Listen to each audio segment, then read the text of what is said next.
Так, бегу. Что там? Карп?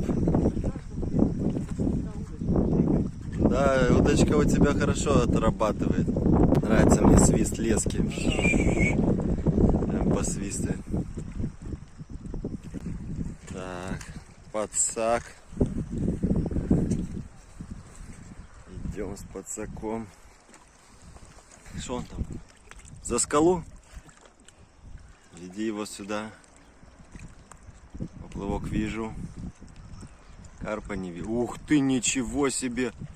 Вот это красавчик, поплывочек. О, поплывочек. Вот он, красавчик. Хороший. Все. Зачетный.